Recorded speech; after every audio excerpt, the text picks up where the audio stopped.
Aceh dalam bahaya karena pemerintah Gubernur Aceh dan wakil rakyat tidak ada oposisi. Jadi rakyatlah yang akan menjadi oposisi. Bagaimana caranya?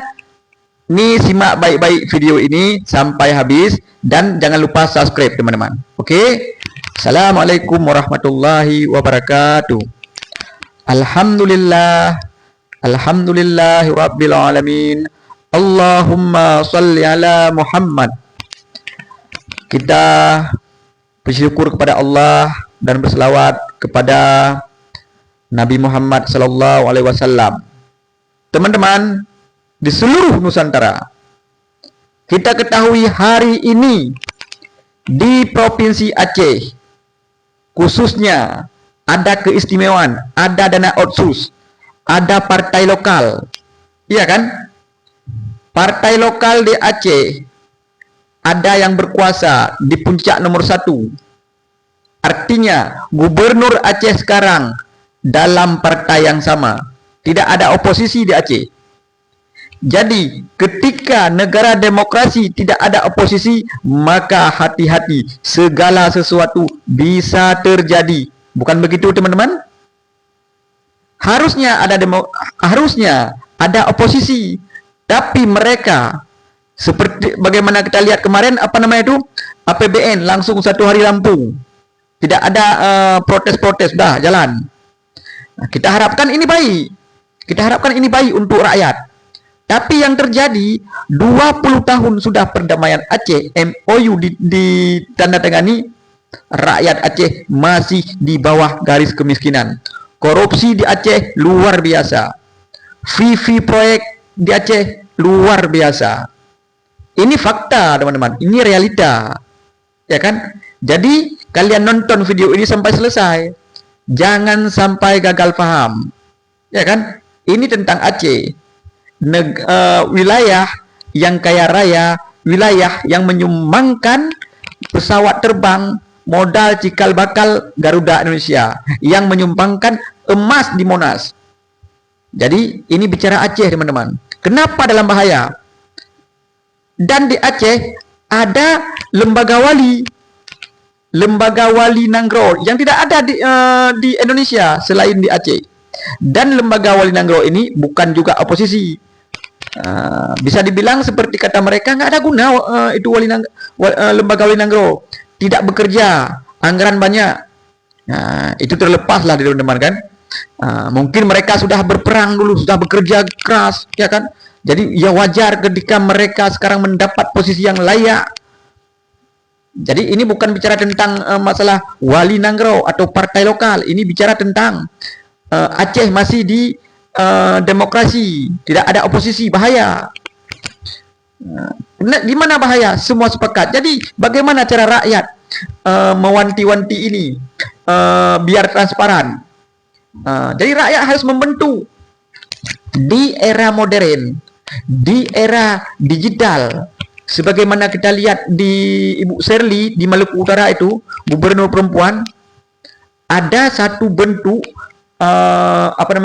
dinas jalan, bikin jalan itu dinas nggak usah turun, rakyat langsung kirim video ke gubernur. Jadi di Aceh bisa lah. Di Aceh dananya luar biasa, dana otsus lagi, ya kan, luar biasa. Memang dana otsus itu bukanlah sesuatu yang wow, karena banyak sekali yang dibawa ke Jakarta, ke pusat, baru dikembalikan sebagian kecil ke Aceh. Ya, itu fakta, realita teman-teman. Ini bicara kebenaran, bicara fakta. Ya, jangan kalian mungkin, oh enggak lah, dana otsus itu kan banyak. Enggak banyak. Dana otsus itu tidak seberapa. Yang menjadi perhatian, pemerintah Aceh. Siapa yang mengontrol? Siapa yang mengontrol? Yang diharapkan dari wakil rakyat kan? Wakil rakyat, wow, melihat, oh ini salah Pak Gubernur, nggak ada. Sama-sama ketua DPRA, sama satu partai. Sebagaimana kita ketahui, bukan aspirasi rakyat, bukan rakyat yang dinomorsatukan. Seperti dari tokoh PDIP Bambang Pacul.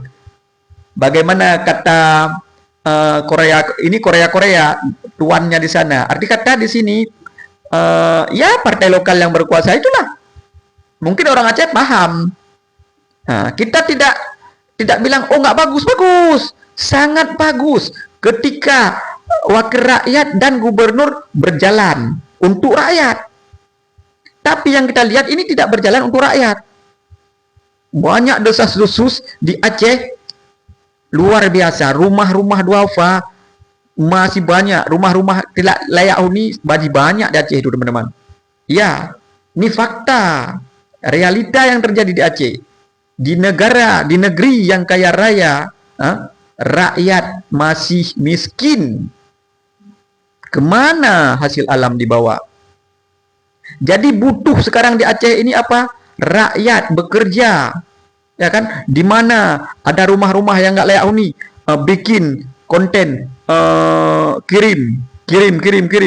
Sebagaimana kita tahu, niatnya Gubernur Aceh ingin membuat satu lembaga yang mengontrol rumah-rumah bantuan memang untuk orang yang layak, bukan seperti sekarang, teman-teman. Rumah-rumah duafa itu di rumah bantuan diperjualbelikan, itu fakta realita di Aceh.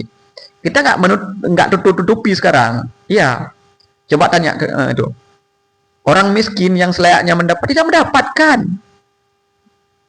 Jadi sudah saatnya rakyat Aceh bangkit bersatu menjadi oposisi. Bagaimana caranya?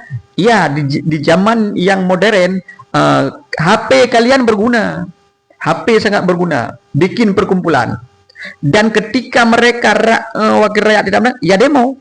Negara demokrasi butuh di demo. Pajak-pajak di Aceh yang luar biasa. Itu wajib diturunkan. Apabila perlu, beberapa yang tidak berkepentingan seperti pajak bumi bangunan, hapuskan di Aceh. Ini benar, teman-teman. Coba tanya ulama.